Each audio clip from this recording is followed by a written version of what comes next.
21 അല്ലേ? 21 പേരല്ലേ ഉള്ളത്? 22 വേണം. ആ 22. അപ്പൊ നിങ്ങൾ ഇതുവരെ കെമിസ്ട്രി ക്ലാസ്സിൽ കേറിയിട്ടില്ലല്ലോ? ഫസ്റ്റ് ആയിട്ടല്ലേ? ഹലോ. അതെ ഫസ്റ്റ് ടൈം.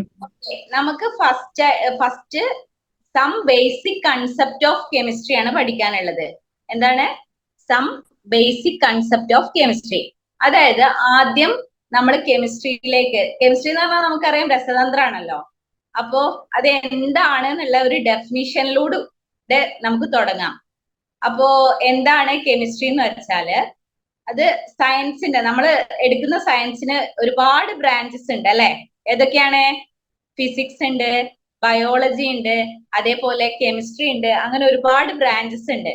അപ്പൊ ഈ കെമിസ്ട്രി എന്ന് പറഞ്ഞ ബ്രാഞ്ചസില് കാര്യമായിട്ട് ഡീൽ ചെയ്യുന്നത് എന്തെന്ന് വെച്ചാല് നമ്മുടെ ഈ പ്രകൃതിയിലുള്ള മാറ്ററുകളുടെ അഥവാ ദ്രവ്യങ്ങളുടെ കോമ്പോസിഷൻ അത് എന്തൊക്കെ കൂടി ചേർന്നിട്ടാണ് ഉണ്ടായിട്ടുള്ളത് എന്നും അതുപോലെ അതിന്റെ സ്ട്രക്ചർ എന്താണെന്നും അതിന്റെ പ്രോപ്പർട്ടീസ് എന്താണെന്നും ഡീൽ ചെയ്യുന്ന നമുക്ക് ചുറ്റുമുള്ള മാറ്റേഴ്സിന്റെ പ്രോപ്പർട്ടീസിനെ പറ്റിയും അഥവാ സ്വഭാവത്തിനെ പറ്റിയിട്ടും അതുപോലെ അതിൽ അടങ്ങിയിരിക്കുന്ന വസ്തുക്കളെ പറ്റിയിട്ടും അതെന്തൊക്കെ. ഇപ്പൊ ഒരു ഉദാഹരണം പറയുകയാണെങ്കിൽ നമ്മുടെ H2O എന്ന് പറഞ്ഞാൽ എന്താ? ഹലോ. വാട്ടർ. അതിലെന്തൊക്കെയുണ്ട്? 2 ഹൈഡ്രജനും ഉണ്ട്, 1 ഓക്സിജനും ഉണ്ട് അല്ലെ?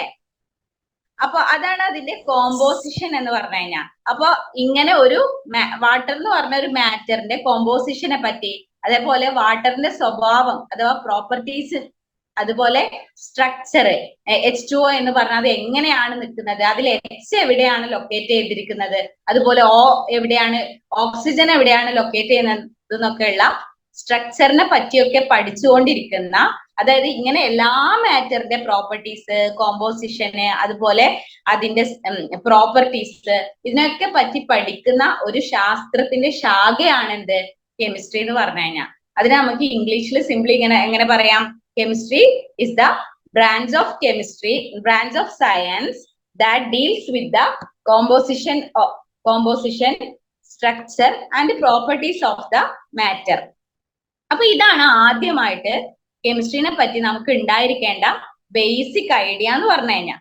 പിന്നെ നമുക്ക് ഫസ്റ്റ് തന്നെ ഇതിൽ കുറച്ച് ഹിസ്റ്ററി ഓഫ് കെമിസ്ട്രി, നമ്മൾ എന്തിനാണ് ഈ കെമിസ്ട്രി പഠിക്കുന്നത്, നമ്മൾ എന്ത് പഠിക്കാൻ പോകുമ്പോഴും നമുക്കൊരു ലക്ഷ്യബോധം വേണം അല്ലെ? അതിനെ പറ്റിയിട്ട് കറക്റ്റ് ആയിട്ട് നമുക്ക് മനസ്സിലാവണം. എന്തിനാണ് നമ്മൾ ഇങ്ങനെ കെമിസ്ട്രി പഠിക്കുന്നത് എന്നൊക്കെയുള്ള കാര്യങ്ങൾ നമുക്ക് കൃത്യമായിട്ട് മനസ്സിലാവണം. അപ്പൊ ആദ്യം അതിന്റെ ഒരു ചെറിയൊരു ഹിസ്റ്ററി, നിങ്ങളെ ഈ ചാപ്റ്ററിൽ നിന്ന് നിങ്ങൾക്ക് 4 മാർക്കിനാണ് ക്വസ്റ്റ്യൻ വരുന്നത്. അപ്പോ അതിൽ ക്വസ്റ്റ്യനിൽ വരാവുന്ന കുറച്ച് ഭാഗങ്ങളാണ് ഇതില് കാര്യമായിട്ട് പറയുന്നത്. അപ്പോ കാര്യമായിട്ട് പറയുന്നത് മോഡേൺ കെമിസ്ട്രി, പണ്ട് കാലങ്ങളിൽ ഈ കെമിസ്ട്രി എന്ന് പറഞ്ഞ സംഭവം അങ്ങനെ പുരാതന കേൾക്കുന്നില്ലേ? ഹലോ, കേൾക്കാമോ?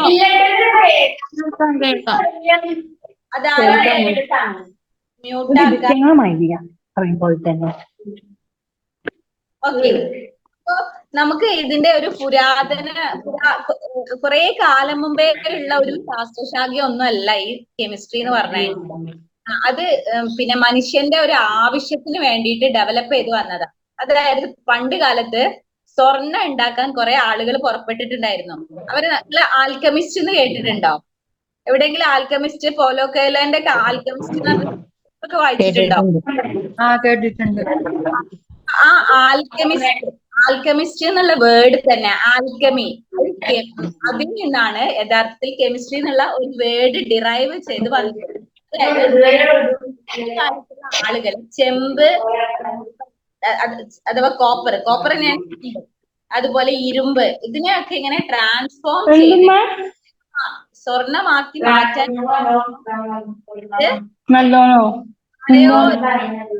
ആരോ ഷൂട്ട് ചെയ്തിട്ടില്ല.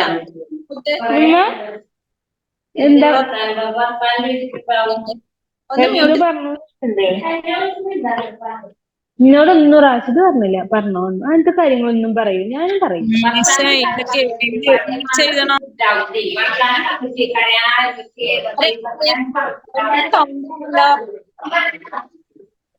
ആരും മ്യൂട്ട് ചെയ്തിട്ടില്ല.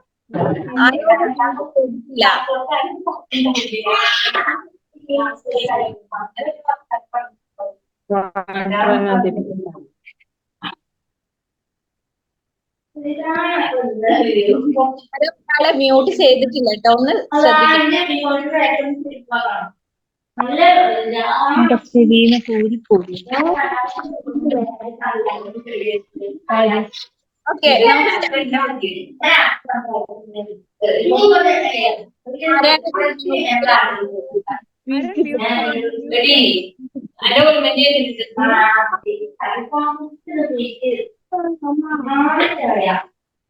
Dear students, okay. ആൽക്കമി അഥവാ ചെമ്പ്, ഇരുമ്പ് തുടങ്ങിയ ലോഹങ്ങളെ ക്ലാസ് ഇതിനൊന്ന് പറയാ എങ്ങനെ? വോയിസ് ക്ലിയർ അല്ല. ഇങ്ങനെ ഇരിക്ക, ഒന്നും കേൾക്കില്ലല്ലോ.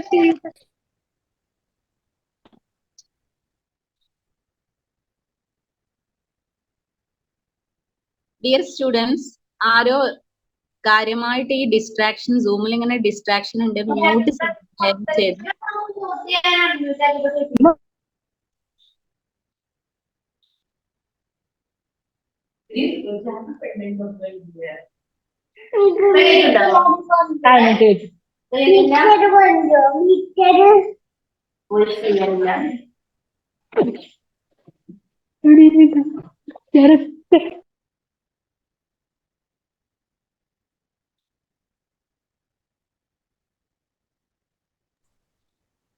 അത് മ്യൂട്ട് ചെയ്യണം കേട്ടോ എല്ലാവരും.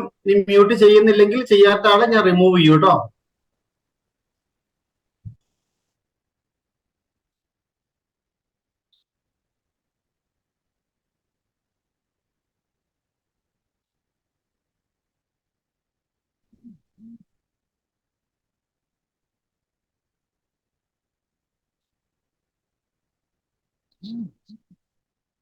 ഓക്കെ. അപ്പൊ നമ്മള് പറഞ്ഞു വരുന്നത്, ഈ ആൽക്കെമിസ്റ്റ് എന്ന ഒരു വേർഡിൽ നിന്നാണ് യഥാർത്ഥത്തിൽ കെമിസ്ട്രി എന്നുള്ള സംഭവം തുടങ്ങിയത്. അതായത് ചെമ്പ്, അതുപോലെ ഇരുമ്പ് തുടങ്ങിയവയിൽ നിന്നൊക്കെ ഗോൾഡ് ഉണ്ടാക്കാനുള്ള ശ്രമത്തിൽ നിന്നാണ് യഥാർത്ഥത്തില് കെമിസ്ട്രി എന്നുള്ള സംഭവം ഡെവലപ്പ് ചെയ്തത്. അങ്ങനെ അത് ഒരു മനുഷ്യന്റെ ആവശ്യങ്ങൾക്ക് വേണ്ടി ഡെവലപ്പ് ചെയ്ത ആ ഒരു സയൻസ് പിന്നീട് മോഡേൺ കെമിസ്ട്രിയിലേക്ക് വന്ന സമയത്ത് നമ്മുടെ ജീവിതത്തിന്റെ എല്ലാ ഭാഗങ്ങളുമായിട്ട് ടച്ച് ചെയ്യുന്ന ഒരു ശാസ്ത്രശാഖയായിട്ട് ഡെവലപ്പ് ചെയ്യുകയും പിന്നീട് അത് കെമിസ്ട്രി എന്ന പേരിൽ തന്നെ അത് അറിയപ്പെടുകയും ചെയ്തു. അങ്ങനെയാണ് യഥാർത്ഥത്തിൽ കെമിസ്ട്രി എന്ന് പറഞ്ഞ ഒരു സംഭവം ഡെവലപ്പ് ചെയ്യുന്നത്. ഇനി നമുക്കതിലെ പ്രധാനപ്പെട്ട ഒരു മോഡേൺ കെമിസ്ട്രിനെ മാത്രം ജസ്റ്റ് ഒന്ന് മെൻഷൻ ചെയ്യാം. പിന്നെ father of Indian pharmaceutical industry എന്ന് അറിയപ്പെടുന്ന പ്രഫുല്ല ചന്ദ്ര റോയ്. അതുപോലെ ഈ നോട്ട്സ് ഒക്കെ ഞാൻ ഫോട്ടോ എടുത്തിട്ട് വാട്സപ്പിൽ സെൻഡ് ചെയ്യാം കേട്ടോ. അപ്പൊ ഇതൊന്നും ആദ്യം നിങ്ങൾ ശ്രദ്ധിക്കേ. പിന്നെ അതുപോലെ ശാന്തി സ്വരൂപ് ഭട്നഗർ, അദ്ദേഹത്തിനെയാണ് പിന്നെ പത്മവിഭൂഷൺ ഒക്കെ നൽകിയിട്ട് ആദരിച്ചൊരു വ്യക്തിയാണ്. അപ്പൊ ഓക്കെ, ഇത്രയും കാര്യങ്ങളൊക്കെയാണ് ഇൻട്രൊഡക്ഷൻ ആയിട്ട് പറയാനുള്ളത്. അതിൽ നിങ്ങൾ നോട്ട് ചെയ്യേണ്ടത് എന്താണ് കെമിസ്ട്രി എന്ന് ചോദിച്ചു കഴിഞ്ഞാൽ, chemistry is the branch of science which deals with the composition, structure and properties of matter. ഈ കാര്യമാണ് നിങ്ങൾ ഒന്ന് നോട്ട് ചെയ്ത് വെക്കേണ്ടത്. ഓക്കെ, ഇനി നമുക്ക് ജസ്റ്റ് പറയാനുള്ളത് importance and scope of the chemistry എന്നുള്ളതാണ്. ഫസ്റ്റ് ആയിട്ട് കാര്യമായിട്ട് കെമിസ്ട്രിന്റെ ഒരു സ്കോപ്പ് എന്ന് പറഞ്ഞു കഴിഞ്ഞാൽ ഹെൽത്ത് ആൻഡ് മെഡിസിനിലാണ്. അതായത് നമ്മുടെ ഈ കാലഘട്ടത്തിൽ കാണുന്ന കാര്യമായിട്ടുള്ള ഒരു അസുഖമാണ് എന്ത്, ക്യാൻസറും കാര്യങ്ങളൊക്കെ. അപ്പൊ അങ്ങനെയുള്ള അസുഖങ്ങളൊക്കെ പ്രിവെന്റ് ചെയ്യാനുള്ള മെഡിസിൻ ആയിട്ടുള്ള പിന്നെ ടാക്സോള് അതുപോലെയുള്ള സംഭവങ്ങളൊക്കെ കെമിസ്ട്രിയിൽ കാര്യമായിട്ട് to prevent and treat the diseases. അതിൽ കാര്യമായിട്ടുള്ളത് ക്യാൻസർ. അതൊന്ന് ജസ്റ്റ് മനസ്സിലാക്കി വെക്കുക. സിസ്പ്ലാറ്റിന് ടാക്സോൾ തുടങ്ങിയ 2 ബോർഡ് യൂസ് ചെയ്യണോ? ഹലോ, സിസ്പ്ലാറ്റിൻ നോട്ട് ചെയ്തോ, സിസ്പ്ലാറ്റിൻ. ഇപ്പൊ കേൾക്കാമോ? ഹലോ. അപ്പൊ സിസ്പ്ലാറ്റിൻ, അതേപോലെ ടാക്സോൾ, ടാക്സോൾ ഓക്കെ അല്ലേ? ഇത് രണ്ടും ട്രീറ്റ്മെന്റ് ഓഫ് ക്യാൻസറിന് യൂസ് ചെയ്യുന്ന മരുന്നുകളാണ് കേട്ടോ. അതുപോലെ എയ്ഡ്സിനുള്ള ഒരു സംഭവം ഞാൻ നോട്ട് ചെയ്യേണ്ട കുറച്ച് കാര്യങ്ങൾ മാത്രമേ പറയുന്നുള്ളൂ കേട്ടോ. നമുക്ക് ഒരുപാട് കാര്യങ്ങളുണ്ട്. അതായത് പിന്നെ അനസ്തേഷ്യ, അതുപോലെ അനസ്തേഷ്യ ഒന്ന് നിങ്ങൾക്ക് നോട്ട് ചെയ്ത് വെക്കാം. പക്ഷെ നമുക്ക് അതൊക്കെ പെട്ടെന്ന് ഓർത്തെടുക്കാൻ പറ്റുന്ന കാര്യങ്ങളാണ്. പക്ഷെ ടാക്സോള് അതുപോലെ സിസ്പ്ലാറ്റിൻ എന്നിവയാണ് ക്യാൻസർ ട്രീറ്റ്മെന്റിന് യൂസ് ചെയ്യുന്നത്. കിട്ടിയില്ലേ? ഇനി അടുത്തത് എയ്ഡ്സിന് യൂസ് ചെയ്യുന്നത് ഒന്ന് നോട്ട് ചെയ്ത് വെച്ചോളൂ.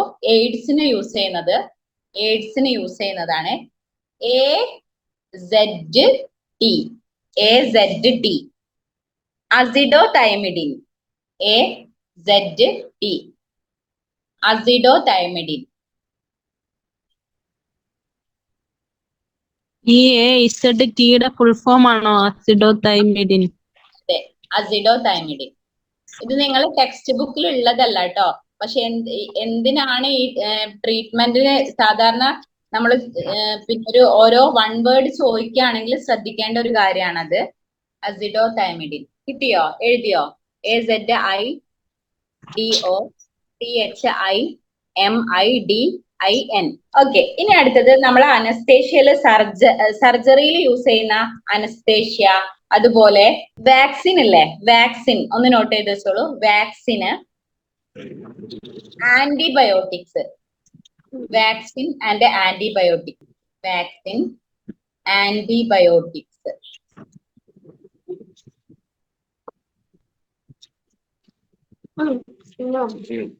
വാക്സിൻ, ആന്റിബയോട്ടിക്സ് എഴുതിയ മക്കളെ? നെക്സ്റ്റ് ഒന്നും കൂടി ഉണ്ട്, നമുക്ക് അറിയുന്ന തന്നെയാണ്. Gene therapy. ഇത് ഒരു ഇമ്പോർട്ടന്റ് ആയ ഒരു കാര്യമാണ് കേട്ടോ. ജീൻ തെറാപ്പി ഓക്കെ അല്ലേ? ഓക്കെ. ഇനി അടുത്തത് ഈ COVID-19 കാലഘട്ടത്തില് CB28 എന്ന് പറഞ്ഞിട്ടുള്ള ഒരു COVID-19 വാക്സിനും കൂടി ഡെവലപ്പ് ചെയ്തിട്ടുണ്ടായിരുന്നു. അതൊക്കെ കെമിസ്ട്രീന്റെ ഒരു മെഡിസിനൽ ഹെൽത്തിലൊക്കെ ഉള്ള ഒരു അഡ്വാൻറ്റേജസ് ആയിട്ടാണ് നമ്മൾ കൂട്ടുന്നത്. അതും കൂടി ഒന്ന് നോട്ട് ചെയ്ത് വെക്കുക. കിട്ടിയിട്ടുണ്ടോ മക്കളെ? കിട്ടിയോ? ഓക്കെ. അപ്പൊ ഞാൻ ഒന്നും കൂടി പറയാം കേട്ടോ. നമ്മുടെ ഹെൽത്ത് ആൻഡ് മെഡിസിനിലുള്ള കെമിസ്ട്രീന്റെ ഒരു ആപ്ലിക്കേഷൻ ആണ് ഞാൻ ജസ്റ്റ് പറയുന്നത്. അപ്പൊ ഒന്ന് ശ്രദ്ധിക്കുക. ചെയ്യാൻ വേണ്ടിയിട്ട് നമ്മൾ യൂസ് ചെയ്യുന്നുണ്ട്. അതേപോലെ അനസ്തേഷ്യയില് അതെന്തിനാണെന്നാണ് പറയുന്നത്. ഒന്ന് അനസ്തേഷ്യ നോട്ട് ചെയ്തോ? ഓക്കെ. പിന്നെ ഇൻഫ്ലാംഡ് അപ്പൻഡിക്സിന് ഉള്ള ഒരു റെമഡി ഫോർ ഇൻഫ്ലാംഡ് അപ്പൻഡിക്സ്. സിസ്പ്ലാറ്റിനും ടാക്സോളും എന്തിനാണ് യൂസ് ചെയ്യുന്നത് എന്ന് ചോദിച്ചാല് നമുക്ക് പറയാനുള്ളത് ക്യാൻസർ ട്രീറ്റ്മെന്റിനാണ് കേട്ടോ. പിന്നെ അതേപോലെ AZT എന്തിനാ ഒന്ന് പറയൂ. AZT എന്തിനാണ് യൂസ് ചെയ്യുന്നത്? എയ്ഡ്സിന്. പിന്നെ അവസാനത്തെ അപ്ഡേഷനാണ് PB28. ഇത് COVID-19 വാക്സിൻ ആയിട്ട് നമ്മൾ യൂസ് ചെയ്യുന്നുണ്ട്. ഓക്കെ അല്ലേ? ഇത്രയും കാര്യങ്ങളാണ് ഒന്നാമത്തെ ഒരു ഇമ്പോർട്ടൻസ് ആൻഡ് സ്കോപ്പ് ഓഫ് കെമിസ്ട്രിയിൽ നമുക്ക് പറയാൻ പറ്റും. ഹെൽത്ത് ആൻഡ് മെഡിസിനിൽ ഇത്രയും കാര്യങ്ങൾ നിങ്ങളൊന്ന് നോട്ട് ചെയ്ത്. ഒരുപാട് നമ്മുടെ ടെക്സ്റ്റ് ബുക്കിൽ 1-2 പേജ് ഉണ്ട്. പക്ഷെ അതിൽ കുറെ ഹിസ്റ്ററിയും കാര്യങ്ങളൊക്കെയാണ് വരുന്നത്. പക്ഷെ നമ്മൾ ചോദിക്കുന്ന ഭാഗം ഇത്രയും കാര്യങ്ങളൊക്കെ നമ്മൾ നോട്ട് ചെയ്ത് വെച്ചാൽ മതി. പ്രത്യേകിച്ചും ഈ സിസ്പ്ലാറ്റിനും AZT ഒക്കെയാണ് നമുക്ക് അറിയേണ്ടത്. ഓക്കെ അല്ലേ? ഓക്കെ. ഇനി നമുക്ക് അടുത്തതുള്ളത് മറ്റൊന്ന് എനർജി ആൻഡ് എൻവയോൺമെന്റിലാണ്. അത് എന്തിനൊക്കെയാ യൂസ് ചെയ്യുന്നത്? എനർജി എന്ന് പറഞ്ഞാൽ നമുക്കറിയാം, ഇപ്പൊ ഈ കാലഘട്ടത്തിൽ ഇപ്പൊ നമ്മുടെ കയ്യിലുള്ള ഈ ഫോസിൽ ഇപ്പൊ നമ്മൾ യൂസ് ചെയ്യുന്നത് എന്താണ്? പെട്രോളിയം അല്ലേ? പെട്രോളിയം അല്ലേ നമ്മുടെ എനർജി സോഴ്സ് ആയിട്ട് ഇപ്പൊ യൂസ് ചെയ്യുന്നത് അല്ലേ?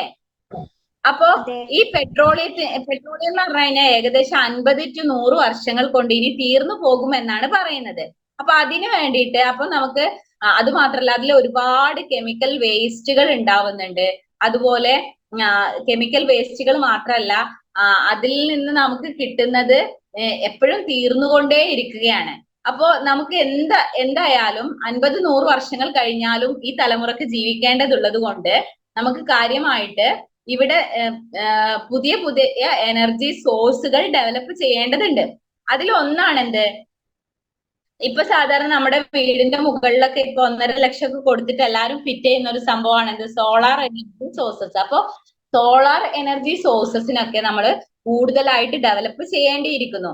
പക്ഷെ പിന്നെ അതുപോലെ കാര്യമായിട്ട് സെല്ലുകൾ, ഇപ്പം ഫോട്ടോ വോൾട്ടായിക് സെൽ അഥവാ നമ്മള് സോളാർ എനർജി നമുക്ക് ചുറ്റും ഒരുപാടുണ്ട്. പക്ഷെ ആ സോളാർ എനർജിയെ നമുക്ക് എങ്ങനെയാണ് ഉപയോഗപ്രദമാക്കി മാറ്റാൻ പറ്റുക?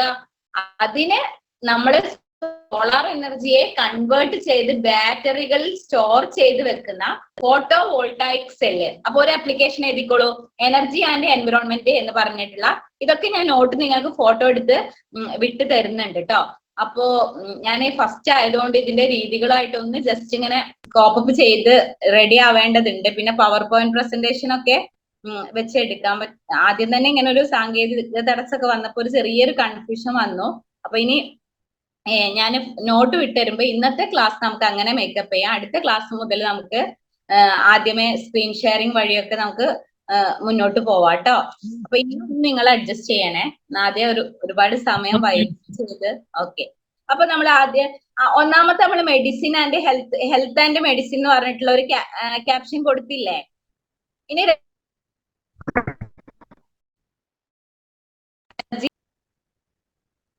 Photo voltaic cell. ഓക്കെ അല്ലേ? ഫോട്ടോ വോൾട്ടായിക് സെല്ല് എഴുതിയോ? നോട്ട് ചെയ്തോ? ഹലോ, ഇനി അടുത്തത് ഇതും കൂടി നോട്ട് ചെയ്തോളൂ. Fuel cell. Fuel cell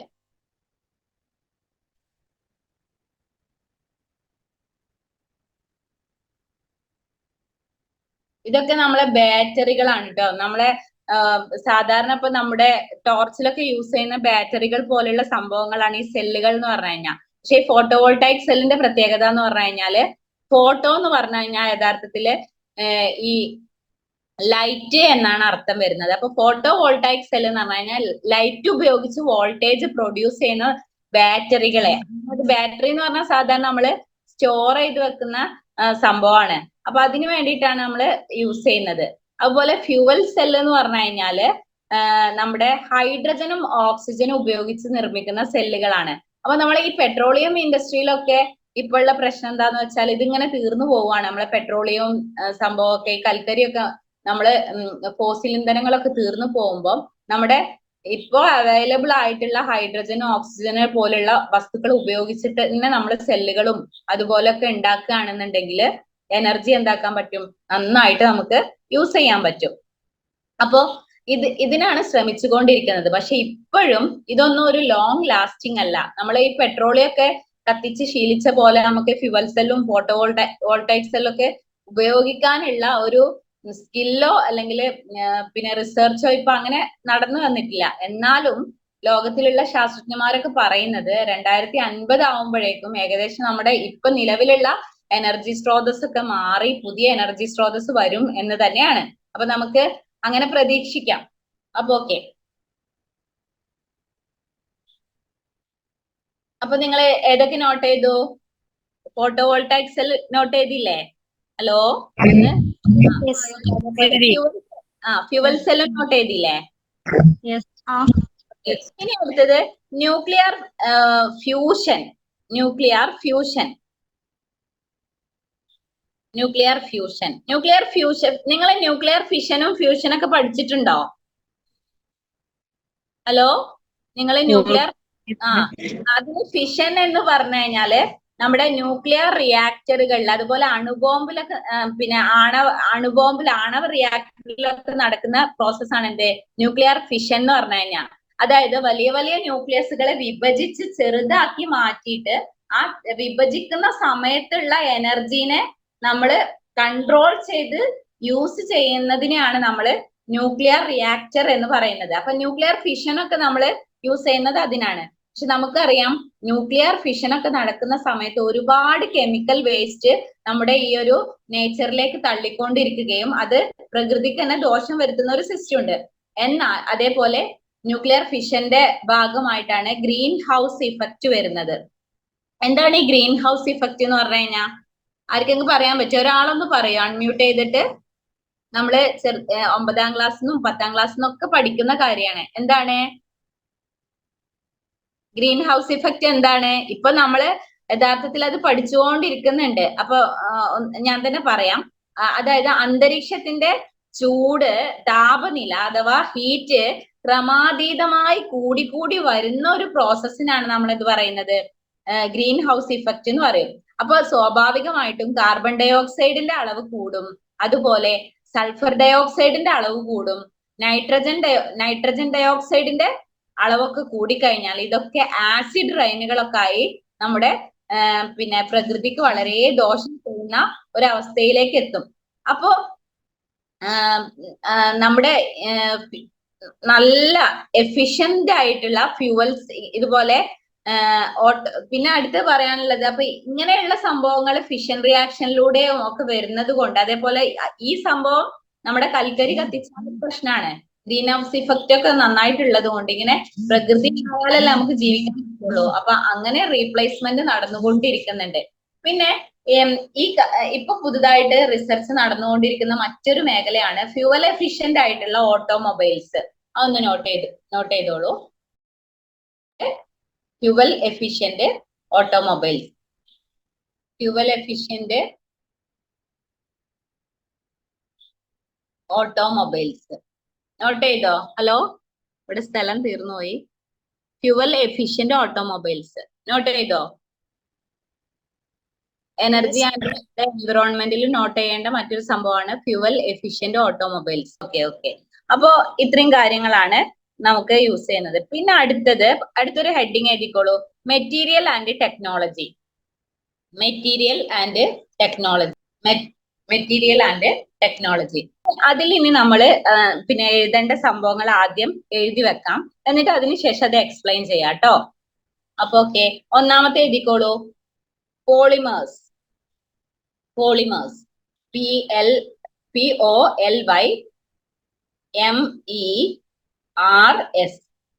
polymers. പെട്ടെന്ന് ഓക്കെ പറയണേ. എഴുതി. ഓക്കെ. അടുത്തത് നോട്ട് ചെയ്തോളൂ, സെറാമിക്സ്. നോട്ട് ചെയ്തോളൂ, സെറാമിക്സ്.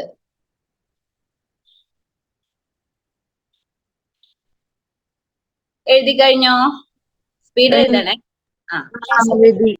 ഓക്കെ, നെക്സ്റ്റ് നോട്ട് ചെയ്തോളൂ. നമുക്ക് എക്സ്പ്ലെയിൻ ചെയ്യാം കേട്ടോ. Liquid crystals. LIQUID. Liquid. CRIYSTAL. റെഡിയാണോ? Liquid crystals. ഓക്കെ. ഇനി നെക്സ്റ്റ് നോട്ട് ചെയ്തോളൂ,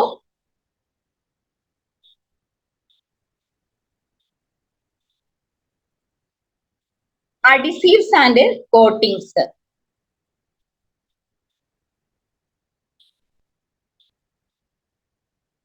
Adhesive and ADHESIVES.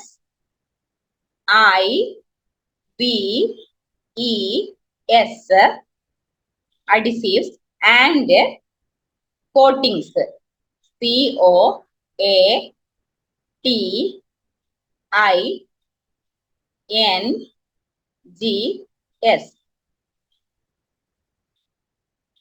എഴുതിയോ മക്കളെ? എഴുതി കഴിഞ്ഞോ? നമ്മ അയച്ചോട്ടെ. ഓക്കെ. അപ്പൊ ഇനി നമുക്ക് ആ കാര്യങ്ങൾ ഒന്നും കൂടി ഉണ്ട്. Super conductors. ഇത് വളരെ ഇമ്പോർട്ടന്റ് ആയ ഒരു സംഭവമാണ്. Super conductors. SUPER. Super conductors.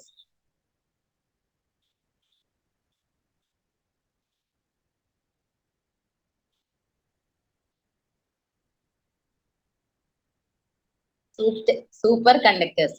SUPERCONDUCTER.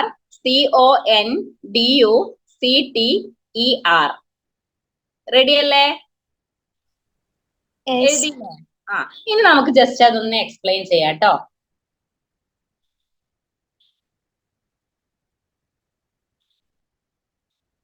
Okay, ഇനി എന്താ ആദ്യം നമ്മൾ എന്താ എഴുതിയത്? പോളിമേഴ്സ് അല്ലേ എഴുതിയത്? അപ്പൊ പോളിമേഴ്സ് എന്ന് പറഞ്ഞു കഴിഞ്ഞാല് നമ്മള് സാധാരണ പിന്നെ പോളിത്തീൻ കവറുകളില്ലേ? ഹലോ, പോളിത്തീൻ കവറുകൾ എന്ന് പറഞ്ഞു കഴിഞ്ഞാൽ പോളി എഥീൻ എന്നാണ്. അതായത് ഈഥീൻ നിങ്ങൾ 10th ഓർഗാനിക് കെമിസ്ട്രി പഠിക്കുമ്പോൾ പഠിച്ചിട്ടുണ്ടാവും. CH2 ഡബിൾ ബോണ്ട് CH2 നമ്മൾ എന്ത് പറയാ? ഈഥീൻ എന്ന് പറയാ. അതിന്റെ ഒരുപാട് യൂണിറ്റുകൾ, ആ ഒരു ഈഥീൻ എന്ന മോണോമർ, ചെറിയ ചെറിയ യൂണിറ്റുകൾ കൂടി ചേർന്നിട്ടുണ്ടാകുന്ന വലിയ യൂണിറ്റുകളാണ് എന്ത്? Poly ethene. അതാണ് നമ്മൾ പോളിത്തീൻ കവറുകൾ എന്ന് പറയാ. അപ്പൊ പോളിത്തീൻ കവറുകള് സംഭവം നമുക്ക് പ്രകൃതിക്കൊക്കെ ദോഷമാണെന്നുണ്ടെങ്കിലും അത് ഒരുപാട് നമുക്ക് ഗുണവും ചെയ്യുന്നുണ്ട് അല്ലെ? അപ്പൊ ഇതൊരു കെമിസ്ട്രീന്റെ വലിയൊരു കണ്ടുപിടുത്താണ്. ഇതൊരു പോളിമർ ആണ്. പോളിത്തീൻ കവറുകൾ മാത്രമല്ല, റബ്ബർ ഒരു പോളിമർ ആണ്, അതുപോലെ നൈലോൺ ഒരു പോളിമർ ആണ്. നമ്മൾ ധരിക്കുന്ന പോളിയസ്റ്റർ, എസ്റ്റർ എന്ന് പറഞ്ഞിട്ടുള്ള ഒരു മോണോമറിന്റെ പിന്നെ റിപ്പീറ്റിംഗ് യൂണിറ്റുകൾ കൂടിച്ചേർന്ന് വലിയ മാക്രോ മോളിക്യൂൾ ആയ ഒരു സംഭവമാണ് എന്ത്? പോളിയസ്റ്ററുകൾ എന്ന് പറഞ്ഞു കഴിഞ്ഞാൽ. അപ്പൊ അതും എന്താണ്? ഒരു പോളിമർ ആണ്. അപ്പൊ പോളിമേഴ്സ് എന്ന് പറഞ്ഞു കഴിഞ്ഞാൽ അതാണ്. അപ്പൊ നിങ്ങൾക്ക് വേണമെങ്കിൽ ഒന്ന് ബ്രാക്കറ്റിൽ റബ്ബർ, നൈലോൺ എന്നൊക്കെ ഒന്ന് വേണമെങ്കിൽ കുറിച്ച് വെക്കാം. ഇനി കുറിച്ച് വെച്ചിട്ടില്ലെങ്കിൽ കുഴപ്പമില്ല, ഞാൻ എഴുതിയ നോട്ട് ഞാൻ ഫോട്ടോ എടുത്തിട്ട് നിങ്ങൾക്ക് വാട്സപ്പിൽ വിട്ടു തരുന്നുണ്ട്. പക്ഷെ നിങ്ങൾ ഇതൊന്ന് മനസ്സിലാക്കി വെക്കുക തന്നെ വേണം. ഓക്കെ, പിന്നെ സെറാമിക്സ് നിങ്ങൾക്ക് അറിയാലോ. എന്താ? നമ്മുടെ പ്ലേറ്റ്, ടൈല് പോലുള്ള സംഭവത്തിന്റെ ഒക്കെ പണ്ടൊക്കെ നമുക്ക് 1-2 വെറൈറ്റികൾ മാത്രമേ ഇപ്പൊ വീട്ടിലിടുന്ന ടൈലുകളൊക്കെ ലഭ്യമാവുമായിരുന്നുള്ളൂ. പക്ഷെ ഇപ്പൊ നമ്മള് ടൈൽ ഷോപ്പിലൊക്കെ പോയി കഴിഞ്ഞാൽ ഒരുപാട് വെറൈറ്റീസ് നമുക്ക് കാണാൻ പറ്റും. നമുക്ക് ഇഷ്ടമുള്ള ഡിസൈൻ ഒക്കെ കിട്ടുന്നുണ്ട്. അപ്പൊ ഇതിന് കാരണം നമുക്ക് ഇഷ്ടം നമ്മുടെ ടൈലിന്റെ മുകൾ ഭാഗം ലെയർ നമുക്ക് ഇഷ്ടമുള്ള കെമിക്കൽസ് ഉപയോഗിച്ചിട്ട് ഡിസൈൻ ചെയ്തെടുക്കാൻ പറ്റും. അപ്പൊ ഈ സെറാമിക്സ് എന്ന് പറഞ്ഞു കഴിഞ്ഞാല് ഇപ്പോ മാർക്കറ്റിൽ അവൈലബിൾ ആയ ഒരുപാട് റിസർച്ചുകൾ നടന്നുകൊണ്ടിരിക്കുന്ന ഒരു വലിയൊരു സംഭവമാണ്. കാരണം ഇപ്പൊ വെള്ളം നനയാതിരിക്കാൻ നമുക്ക് പണ്ടുള്ള ആ ഒരു മണ്ണിൽ നിന്ന് ഇപ്പൊ ഉള്ള ഈ ഒരു ഹൈടെക് വീടുകളിലേക്കൊക്കെ മാറുമ്പോൾ ഉണ്ടാവുന്ന മാറ്റം, സൗകര്യങ്ങൾ, അത് നമ്മള് ദിവസവും ആസ്വദിക്കുന്ന ആളുകളാണ് അല്ലെ? അപ്പൊ നമുക്ക് കൃത്യമായിട്ട് അത് മനസ്സിലാവും. Okay, next liquid crystals. മൂന്നാമത് നിങ്ങൾ നോട്ട് ചെയ്തിട്ടില്ലേ? ലിക്വിഡ് ക്രിസ്റ്റൽസ് എന്ന് പറഞ്ഞു കഴിഞ്ഞാൽ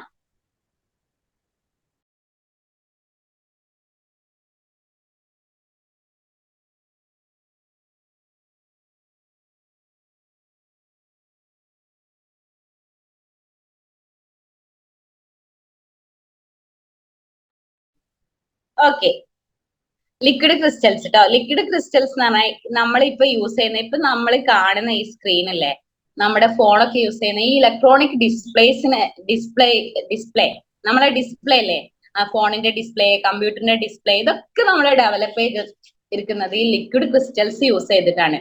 അപ്പോ ഈ ലിക്വിഡ് ക്രിസ്റ്റലുകൾ എന്ന് പറഞ്ഞാല് ഇത്തരം ഇപ്പൊ നമ്മൾ കാണുന്ന സ്ക്രീനുകളൊക്കെ യൂസ് ചെയ്തൊക്കെ കെമിസ്ട്രിയാണ്. അപ്പൊ നമ്മൾ ആദ്യം വിചാരിക്കും നമ്മളെ മനസ്സിലാകെ എന്തെങ്കിലും ഒരു കോണിക്കൽ ഫ്ലാസ്കും കെമിസ്ട്രി എന്ന് കേൾക്കുമ്പോൾ കുറച്ചൊരു കെമിസ്ട്രി ലാബും പൊട്ടാസ്യം അത് മാത്രമേ ഉണ്ടാവുള്ളൂ, അല്ലെങ്കിൽ കുറച്ച് ടെസ്റ്റ് ട്യൂബുകളൊക്കെ മാത്രമേ ഉണ്ടാവുള്ളൂ. പക്ഷെ അങ്ങനെയല്ല.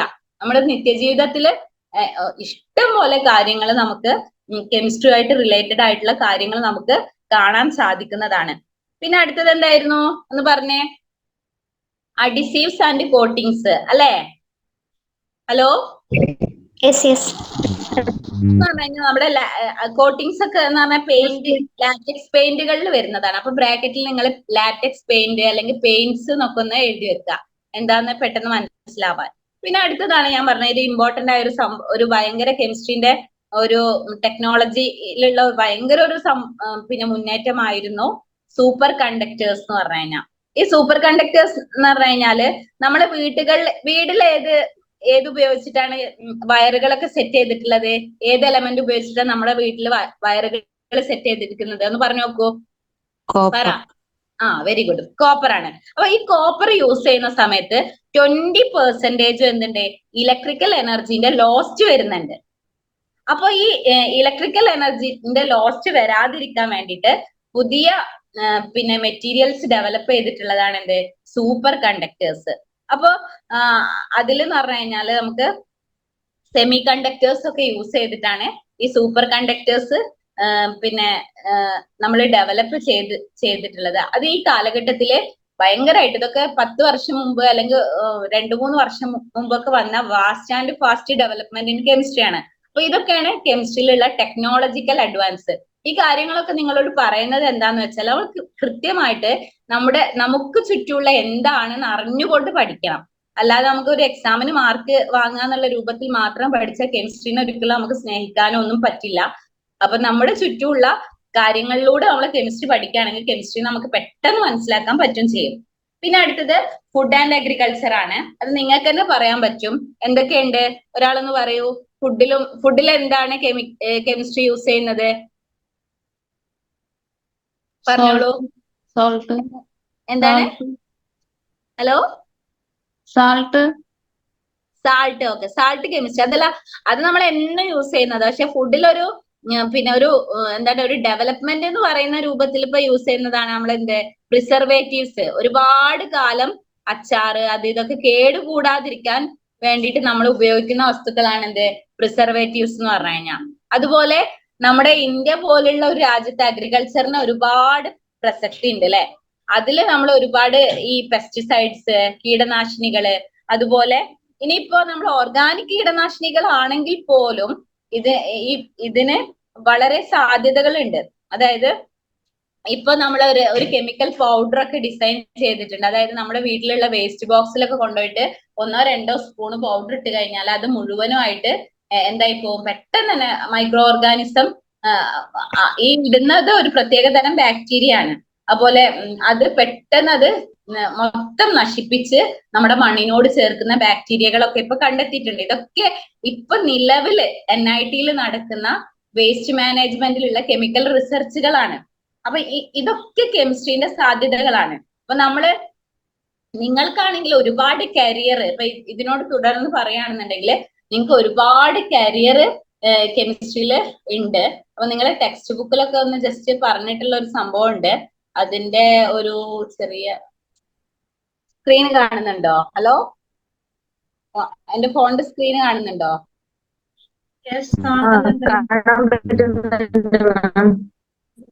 ഒരു ചെറിയൊരു ഫോട്ടോ ഉണ്ട്, അത് കാണിക്കാൻ വേണ്ടിട്ടാണ്. വാട്സപ്പിലാണ് കാണുന്നുണ്ട്. ഓക്കെ, നോക്കൂ. ഇതില് നമ്മളെ കെമിസ്ട്രീന്റെ കുറച്ച് ഇപ്പൊ നിങ്ങൾക്ക് പിന്നെ എന്താണ് കെമിസ്ട്രി പഠിച്ച എന്താണ് കാര്യം എന്നൊക്കെ ഒരു സംശയം ഉണ്ടാവുമല്ലോ.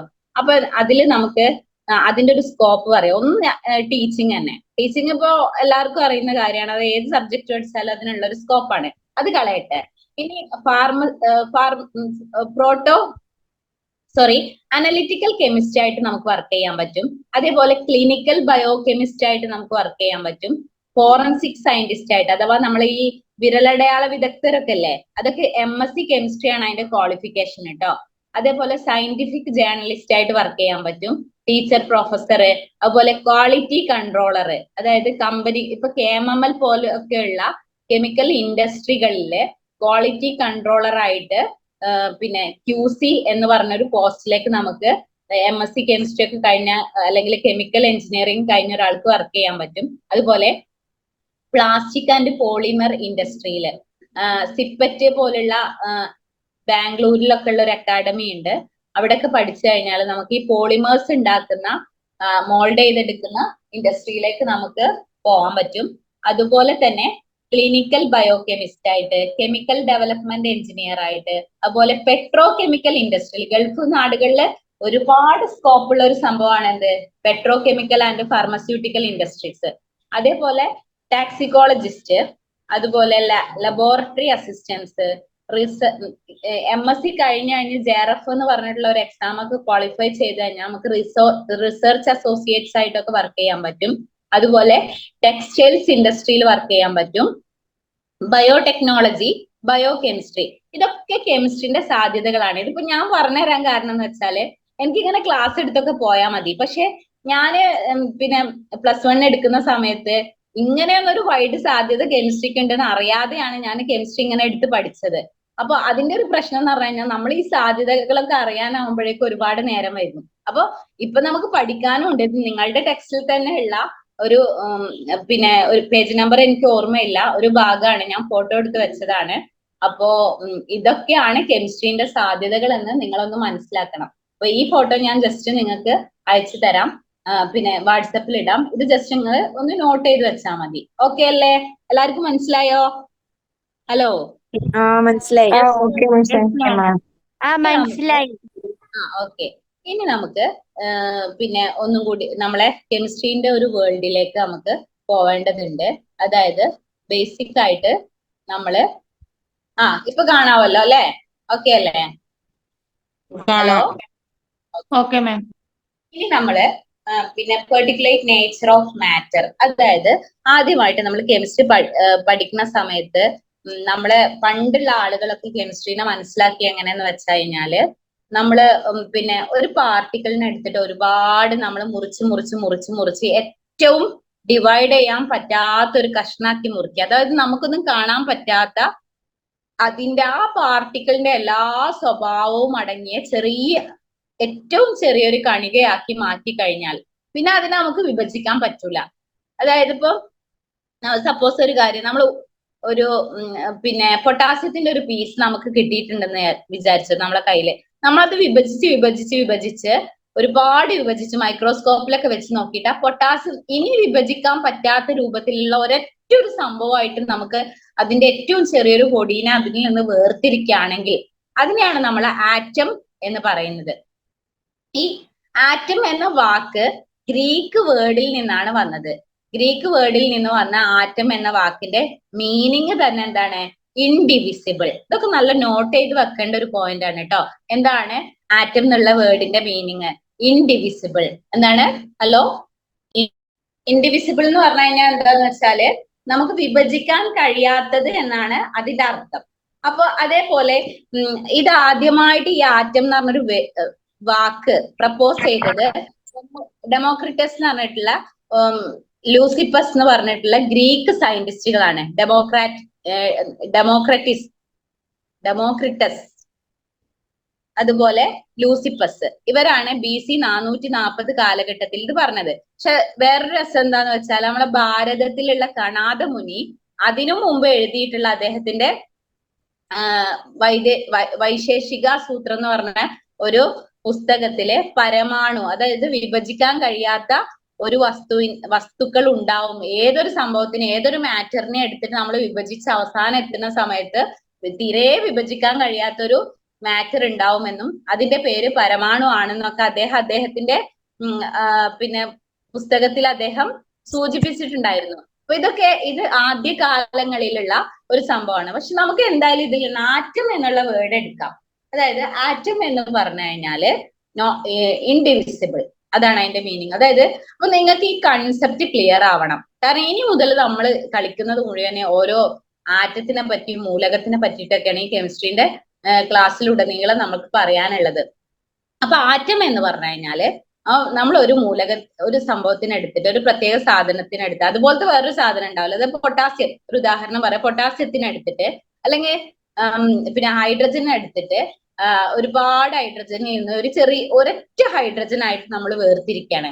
പിന്നെ ആ ഹൈഡ്രജൻ ഒരുപാടൊന്നും ഇല്ല, അതിനെ മുറിക്കാൻ പറ്റാത്ത അവസ്ഥയിലേക്ക് എത്തുന്ന ആ ഒരൊറ്റ എല്ലാ സ്വഭാവം അടങ്ങിയ ഒരു സാധനത്തിന്റെ ഏറ്റവും ചെറിയ ഡിവൈഡ് ചെയ്യാൻ പറ്റാത്ത ഒരു അണുവിനെയാണ് നമ്മൾ എന്ത് പറയാ? ആറ്റം എന്ന് പറയാ. ഈ കൺസെപ്റ്റ് നിങ്ങളുടെ മനസ്സിൽ ക്ലിയർ ആയിട്ട് വേണം.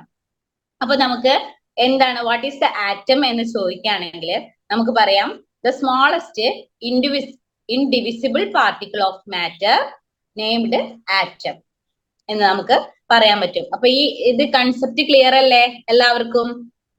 ഹലോ, ഓക്കെ അല്ലേ?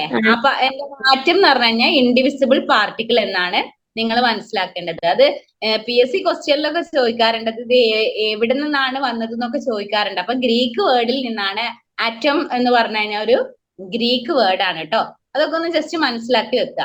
ഓക്കെ, ഇനി നമുക്ക് കുറച്ച് ഇതുവരെ ഈ പറഞ്ഞ കാര്യങ്ങളൊക്കെ നിങ്ങൾക്ക് കുറെ മനസ്സിലാവണൊക്കെ കുറച്ച് കാര്യങ്ങളായിരുന്നു.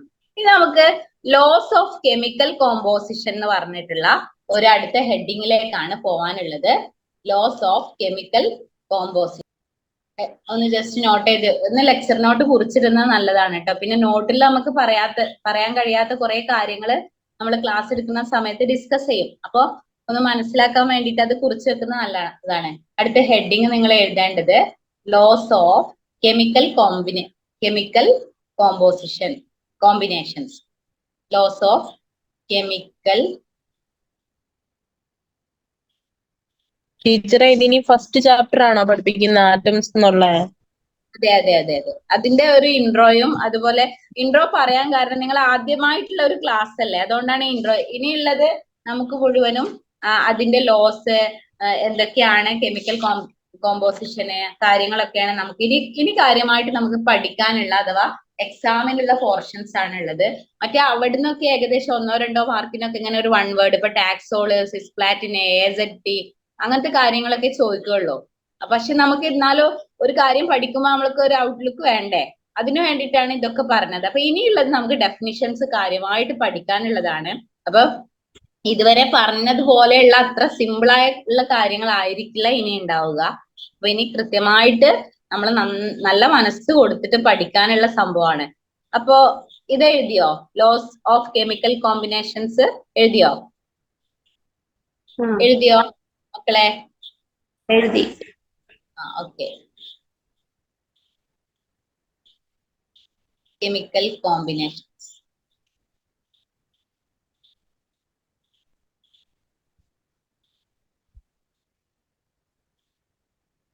Loss of chemical combination.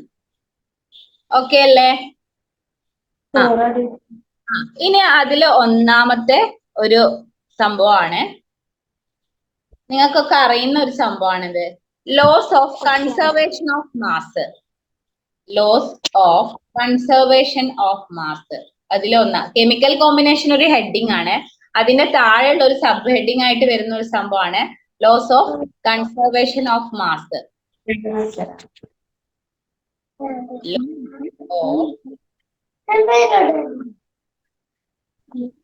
Loss of conservation of mass എഴുതിയ മക്കളെ?